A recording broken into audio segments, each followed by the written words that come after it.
Good morning student. जैसा कि हम अध्याय 1 के बारे में डिस्कस कर रहे हैं और अध्याय 1 में हमने कल विटामिन कुपोषण कंप्लीट कर लिया था और प्रोटीन कुपोषण के टॉपिक पर हमने छोड़ा था। तो हमारा सेकंड टॉपिक जो है वो है प्रोटीन कुपोषण। प्रोटीन कुपोषण जैसा कि परिभाषा से ही पता चल रहा है कि विटामिन कुपोषण की हमने परिभाषा पढ़ी थी कि यदि भोजन में लगातार विटामिन्स की कमी हो तो होने वाले रोग को विटामिन कुपोषण कहते हैं। वो की वही परिभाषा है, थोड़ी सी चेंज कर दीजिएगा कि यदि लगातार भोजन में यदि प्रोटीन की कमी हो तो होने वाले रोग को प्रोटीन कुपोषण कहा जाता है। तो सबसे पहले इसकी परिभाषा किसे क्या होगी, इसकी परिभाषा देखेंगे। यदि भोजन में लगातार प्रोटीन की कमी हो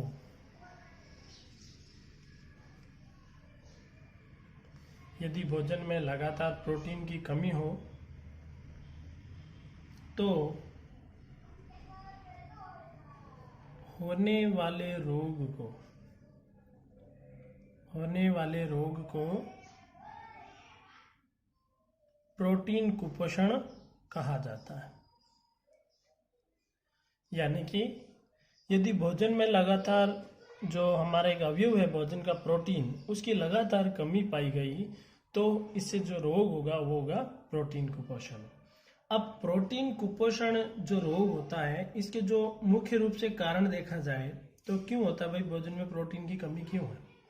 तो इसके कारण में अपन देख सकते हैं गरीबी के कारण भी लोग व्यवस्थित रूप से भोजन में प्रोटीन को सम्मिलित नहीं कर पाते हैं अर्थात संतुलित भोजन नहीं कर पाते हैं। इसके अलावा अंधविश्वास यानी भोजन में कुछ पौष्टिक पदार्थ खाने चाहिए लेकिन कुछ अंधविश्वास होता है कि ये खाओगे तो वो हो जाएगा, ये खाओगे तो वो हो जाएगा। इस प्रकार अंधविश्वास भी एक प्रोटीन कुपोषण को बढ़ाता है। इसके अलावा सही तरीके से भोजन नहीं करना यानी भोजन ढंग से किया भी नहीं जाए, फटाफट खा लिया, थोड़ा सा जितना खाया चल दिए। तो भोजन के करने का तरीका भी सही होना चाहिए। किसी भी प्रकार के पदार्थ जो पौष्टिक पदार्थ हो रहे हैं उनको लेकर अंधविश्वास नहीं होना चाहिए। और गरीबी की वजह से भी कुछ लोग प्रोटीन को नहीं ग्रहण कर पाते हैं। अब ये जो रोग है ये मुख्य रूप से बच्चों में पाए जाते हैं। इसकी कमी से जो प्रोटीन कुपोषण है ये बच्चों में ज़्यादा होते हैं। बच्चों में ज़्यादा दिखाई देगा। क्यों? कारण क्या है कि बच्चे समझ नहीं पाते हैं कैसा भोजन करना चाहिए कैसा नहीं करना चाहिए। जो उनको आगे दिखा वही खा लेते हैं। पौष्टिक भोजन के बारे में ज्ञान नहीं रह पाता है। इसके अलावा गर्भवती महिला होती है उसको भी किसी कारण से यदि प्रोटीन युक्त भोजन नहीं दिया गया तो उससे होने वाली संतान और स्वयं भी प्रोटीन कुपोषण की शिकार हो जाती है। तो ये हो गए कारण, हालांकि कारण अपने नहीं है फिर भी थोड़ा सा देख लेते हैं। चलिए नेक्स्ट लेते हैं कि प्रोटीन कुपोषण से कौन कौन से रोग होते हैं। यानी प्रोटीन कुपोषण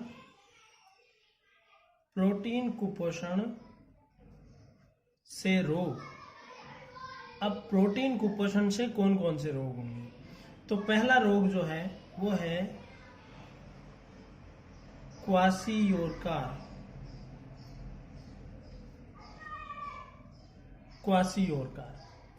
पहला रोग है प्रोटीन कुपोषण से, वो है क्वाशियोरकार। क्या परिभाषा होगी इसकी, किसे कहेंगे क्वाशियोरकार? तो जब भोजन में लगातार प्रोटीन की कमी हो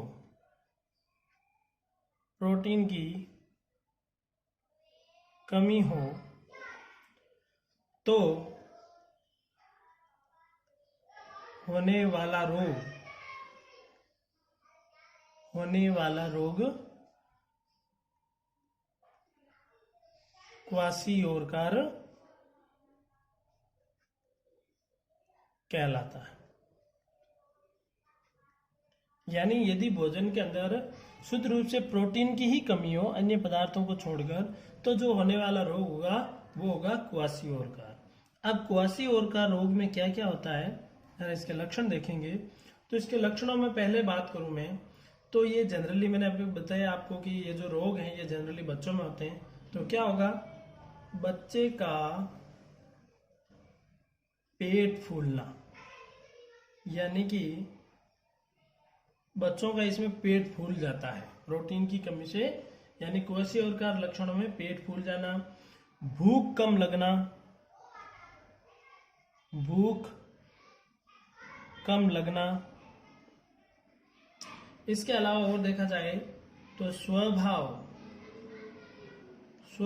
चिड़चिड़ा होना, स्वभाव चिड़चिड़ा होना, यानी इस रोग से जो ग्रसित होंगे बच्चे उनका स्वभाव भी चिड़चिड़ा होगा, उनको कुछ करने के लिए कहेंगे तो तुरंत चिढ़ जाएंगे। और त्वचा जो है, ऐसे बच्चों में त्वचा जो है वो पीली शुष्क, त्वचा पीली शुष्क काली धब्बेदार होकर फटने लगती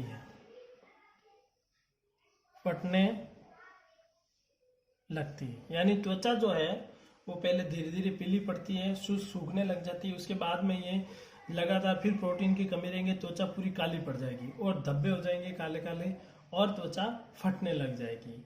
तो ऐसे लक्षण जिसमें दिखाई दे तो ऐसे रोग के जो ये रोग होगा वो होगा क्वासियोर का। दूसरे रोग की बात करें तो दूसरा रोग होता है मेरस्मस।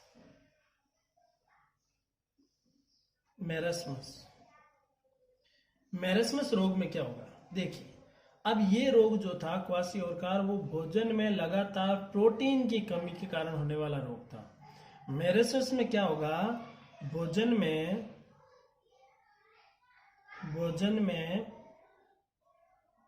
प्रोटीन व ऊर्जा की कमी हो, यानी भोजन में प्रोटीन तो है ही, उसकी कमी तो है ही, लेकिन साथ में यदि ऊर्जा की कमी हो अर्थात कार्बोहाइड्रेट की भी कमी हो तो होने वाला रोग जो होगा वो हो जाएगा मेरस्मस। यहाँ तक ये काम का आप स्क्रीनशॉट ले सकते हैं। चलिए आगे का काम लेते हैं, आगे बात करते हैं इनके लक्षण की। तो देखिए इस रोग के क्या लक्षण है, देखते हैं लक्षण। तो क्या लक्षण है, देखिए पहला है शरीर सूखकर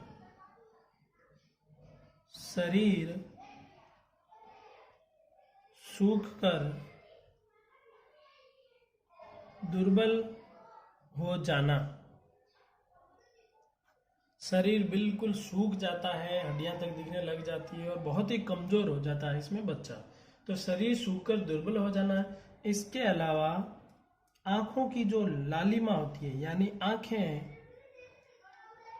कांतिहीन होकर अंदर की ओर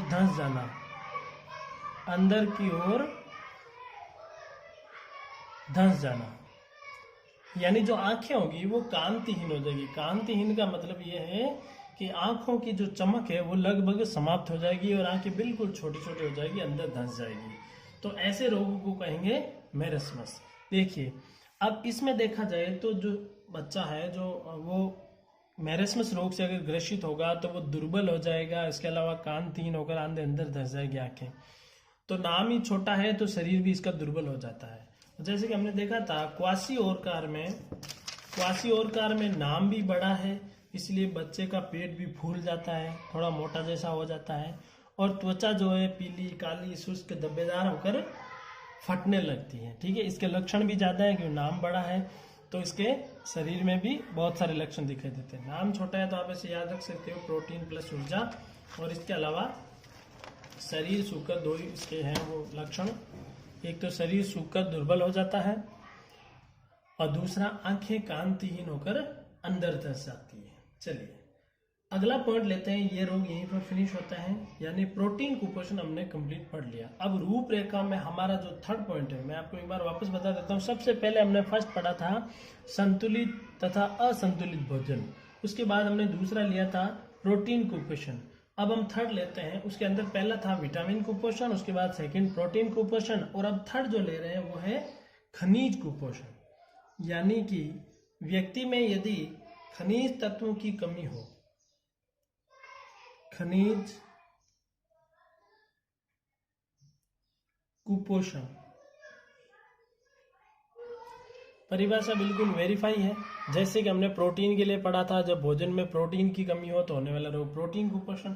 अब खनिज तत्वों की कमी होगी तो उसे हम क्या कहेंगे, खनिज कुपोषण। तो लिखेंगे जब भोजन में लगातार खनिज तत्वों की कमी हो, खनिज तत्वों की कमी हो तो इसे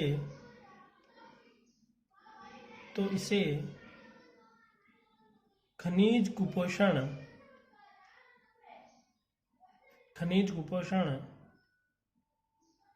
कहते हैं।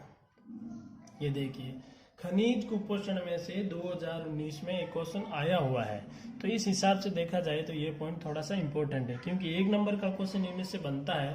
तो एग्जामिनर या पेपर बनाने वाले ये जरूर देखते हैं कि 1 नंबर के क्वेश्चन में बिल्कुल बेसिक सी चीज पूछी जाए जो कि बच्चों में जनरल नॉलेज होना चाहिए। तो ऐसे ही बेसिक चीजें क्या पूछा था बोर्ड में, क्या पूछा वो भी मैं आपको बताऊंगा। देखिए खनिज के लिए पहले हमें बताना, खनिज कुपोषण का मतलब क्या हुआ, यानी कि खनिज तत्वों की कमी होगी। और खनिज तत्व किसे क्यों कहेंगे इन्हें, क्योंकि ये जो तत्व है हमें जमीन से प्राप्त होते हैं, इसलिए इनका नाम होगा खनिज तत्व। तो खनिज तत्वों की कमी होगी तो होने वाला रोग खनिज कुपोषण होगा। तो हम देखते हैं कि कौन कौन से ये खनिज तत्व है। क्रम संख्या ले लेंगे, इधर दूसरा ले लेंगे तत्व, तीसरा ले लेंगे इनके कार्य, यानी ये तत्व जो है हमारे शरीर में क्या कार्य करते हैं।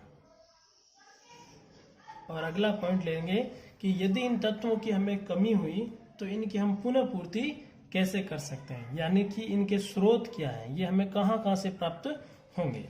चलिए ये टेबल तैयार करते हैं और इस टेबल में काम शुरू करते हैं। सबसे पहले आता है सोडियम। सबसे पहला तत्व है सोडियम। सोडियम की विशेषता हम सब जानते ही हैं। सोडियम को केरोसिन या मिट्टी के तेल के अंदर रखा जाता है क्योंकि ये बहुत ही क्रियाशील होता है, लेकिन हमारे शरीर में बहुत ही सूक्ष्म मात्रा में ये यौगिक के रूप में भी हम प्राप्त कर सकते हैं। डायरेक्ट सोडियम तत्व की बात नहीं कर रहा हूँ, किसी यौगिक को किसी के साथ में, जैसे NaCl नमक है, तो NaCl नमक को ग्रहण करेंगे तो सोडियम की ऑटोमेटिक हमारे शरीर में पूर्ति हो जाएगी। तो सोडियम जिसका प्रतीक होता है Na, जिसका लैटिन नाम है नेट्रियम। चलिए इसके कार्यों की बात करें तो सोडियम हमारे शरीर में क्या कार्य करेगा, यह है मांसपेशियों का संकुचन। मांसपेशियों का संकुचन, यानी मांसपेशियों के संकुचन में ये अपनी महत्वपूर्ण भूमिका निभाता है। इसके अलावा तंत्रिका आवेग संचरण, तंत्रिका आवेग संचरण।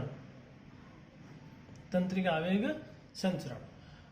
आवेग संचरण का मतलब ये हुआ कि मैंने कल इसके बारे में डिस्कस किया था कि मस्तिष्क हमारा प्रत्येक अंग को एक आवेग भेजता है, एक उद्दीपन भेजता है, उसके अकॉर्डिंग ही हमारे शरीर के अंग कार्य करते हैं। तो इन संकेतों के आदान प्रदान में भी इसकी महत्वपूर्ण भूमिका यानी कि मदद करता है। अगला है शरीर का विद्युत अपघटन।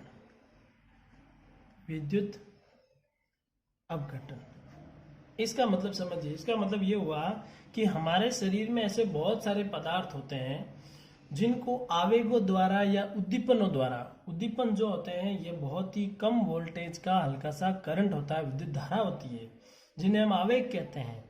ये आवेग क्या करेंगे, कई पदार्थ ऐसे होते हैं हमारे शरीर में जिनको तोड़ने का कार्य करते हैं। तो इस शरीर के जो आने वाला इलेक्ट्रिक शॉर्ट होगा उससे जो हमारे शरीर में अनेक पदार्थ है वो छोटे सरल अनुपातों में टूट जाते हैं। तो ये काम हो गया सोडियम का। पहला, मांसपेशियों का संकुचन, यानी मांसपेशियां अच्छे से काम करेगी इनसे, तंत्रिका आवेग संतुलन और शरीर का विद्युत अपघटन। अब यदि सोडियम की कमी हो तो ये सारी क्रियाएं क्या हो जाएंगी, प्रभावित हो जाएंगी। तो सोडियम की कमी की पूर्ति कैसे करें, तो देखिए इसके लिए हम सब जानते हैं, पहला तो है सामान्य नमक। सामान्य नमक क्यों, क्योंकि नमक में क्या होता है NaCl, तो Na यानी सोडियम हमें प्राप्त हो जाता है। इसके अलावा मछली, और हम ले सकते हैं मांस, अंडे और दूध। दूध एक ऐसा पदार्थ है, हमने साइंस में देखा जाए तो लगभग सभी प्रकार के पदार्थ दूध में प्राप्त हो जाते हैं।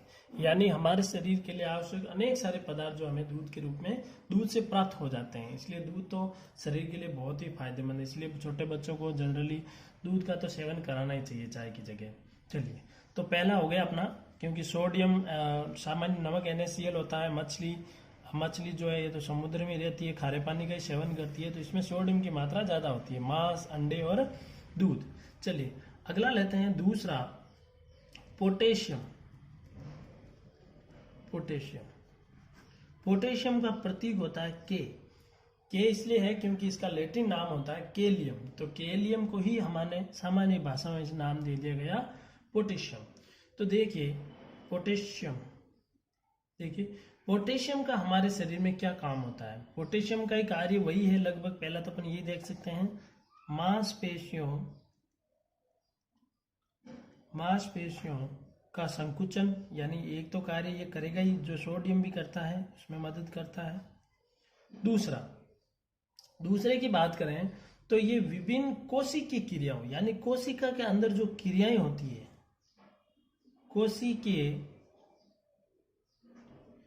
कोशिकीय क्रियाओं, यानी कि कोशिकाओं में जो क्रिया होती है उनका संचालन में भी मदद करता है। यानी कोशिकीय क्रियाओं का संचालन, कोशिका जो हमारे लिए दिन रात ऊर्जा बनाती रहती हैं, उनके कार्यों में भी ये महत्वपूर्ण भूमिका निभाता है। तो मांसपेशियों का संकुचन और कोशिकीय क्रियाओं का संचालन, हालांकि इनके और भी बहुत सारे होते हैं, बट अपने कोर्स में इतना ही मेंशन है तो इतना ही पढ़ेंगे। अब पोटेशियम जो है ये सभी खाद्य पदार्थों में मिलेगा आपको, सभी खाद्य पदार्थ। इसीलिए पोटेशियम की कमी लगभग किसी भी व्यक्ति में रहती ही नहीं है, लेकिन किसी कारण से अगर रह भी जाती है तो इस प्रकार की जो प्रॉब्लम है वो क्रिएट हो जाती है। हालांकि इसका काम सोडियम कर देता है, यदि पोटेशियम नहीं भी है तो कोई बात नहीं। इसलिए इससे रिलेटेड हमारे शरीर में बहुत ही कम कमियां देखने को मिलती है। तीसरा आता है कैल्शियम, ये बहुत इंपॉर्टेंट है। कैल्शियम का प्रतीक होता है Ca, यानी 20 नंबर पे आता है तत्व कैल्शियम। चलिए, कैल्शियम के बारे में हम सब ने सुना है कि साहब कैल्शियम जो है वो दांतों और हड्डियों को मजबूती प्रदान करता है। तो यहीं से पता चल गया कि ये हमारे शरीर में क्या कार्य करेगा। तो बिल्कुल ये क्या करता है, विटामिन डी के साथ मिलकर हड्डियों को मजबूती प्रदान करना। यानी जो हमारे शरीर में विटामिन डी संश्लेषित होता है, देखो विटामिन डी को बाहर से ग्रहण करने की आवश्यकता नहीं होती है। ये सूर्य के प्रकाश से हमारी त्वचा पर जब सूर्य का प्रकाश पड़ता है तो हमारी त्वचा ऑटोमेटिक ही विटामिन डी का निर्माण कर लेती है। यानी कि विटामिन डी का हमारे शरीर में निर्माण करने के लिए सूर्य का प्रकाश जरूरी है। सूर्य के प्रकाश के अंदर विटामिन डी नहीं होता है। तो विटामिन डी का जो संश्लेषण है वो हमारे शरीर के यकृत में होता है। तो विटामिन डी के साथ मिलकर कैल्शियम क्या करता है, हड्डियों को मजबूती प्रदान करता है। और इसमें देखा जाए तो ये कहाँ कहाँ प्राप्त होता है, आप सभी जानते हैं। पहले तो दूध, दूध में तो कैल्शियम होता ही है। इसके अलावा अंडे, इसके अलावा हरी सब्जियां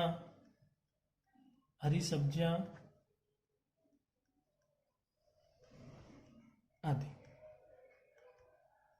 चलिए, दूध, अंडे, हरी सब्जियां, हालांकि इनके स्रोतों में से क्वेश्चन अभी तो नहीं पूछा गया है।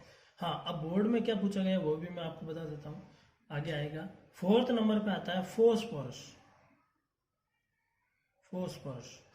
फॉस्फोरस का प्रतीक होता है P, ठीक है। फॉस्फोरस को कुछ बच्चे F पढ़ लेते हैं, F नहीं होता, F होता है फ्लोरीन, फॉस्फोरस का होता है P। अब इसमें क्या होगा, ये फॉस्फोरस क्या करेगा, देखो मैं आपको बता देता हूँ कि जो हमारे शरीर में हड्डियों में जो पदार्थ पाया जाता है CaPO4 यानी कैल्शियम फोस्फेट। कैल्शियम फोस्फेट से हमारी हड्डियां बनती हैं या इनकी वजह से हड्डियों को मजबूती प्रदान करती है। तो साफ साफ पता चल रहा है फॉस्फोरस किससे मिलेगा, कैल्शियम से, और क्या करेगा, हड्डियों को मजबूती प्रदान करेगा। तो मैं यहाँ पे लिख सकता हूं कि कैल्शियम के साथ मिलकर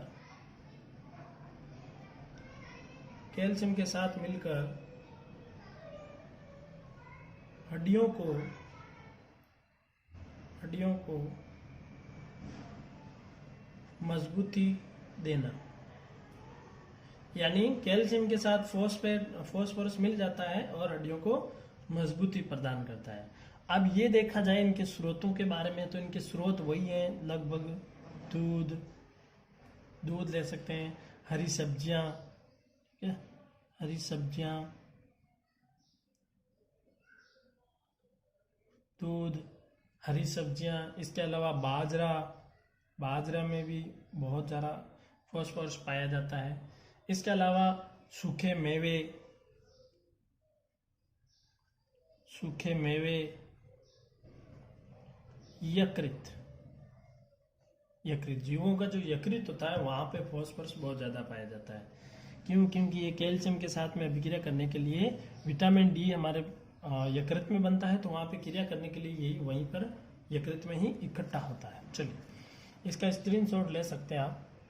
अगला पॉइंट पढ़ते हैं, 4 हो गए,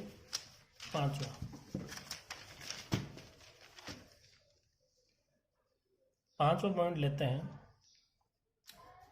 5वां है लौह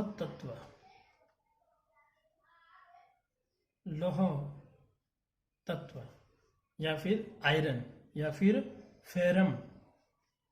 इसका भी लैटिन नाम फेरम होता है। फेरम को ही हम आयरन कहते हैं, इसको ही लोहा कहते हैं या लौह तत्व कहते हैं। देखिए, हमें हमेशा कहा जाता है डॉक्टर की तरफ से कि हरी पत्तेदार सब्जियों का अधिक से अधिक सेवन करो, क्योंकि हरी पत्तेदार सब्जियों के अंदर लौह तत्व ज़्यादा होता है, जो कि हमारे रक्त को बढ़ाने का कार्य करता है। हालांकि डायरेक्टली रक्त को नहीं बढ़ाता है, ये क्या करता है कि रक्त में आरबीसी की या हीमोग्लोबिन की संख्या को बढ़ा देता है। हीमोग्लोबिन की संख्या बढ़ेगी तो हमारे रक्त का जो ऑक्सीजन ले जाने की क्षमता है वो भी बढ़ेगी।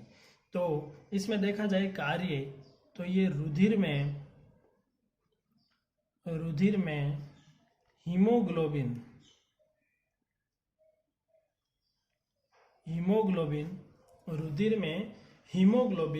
का निर्माण,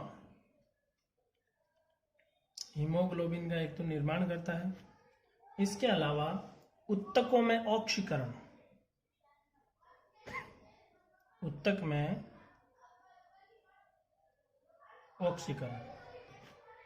ये 2 काम करेगा। कहाँ पाया जाएगा ये देखिए, सबसे पहले बात करें तो ये वही है सेम, अंडे, मांस, रक्त में तो होता ही है, अभी हमने कहा था रक्त में ही काम करता है ये, ठीक है। इसके अलावा दही, गाजर, गुड़, ये सारी चीजें आ जाएगी। चलिए, और हरी सब्जियां, हरी पत्तेदार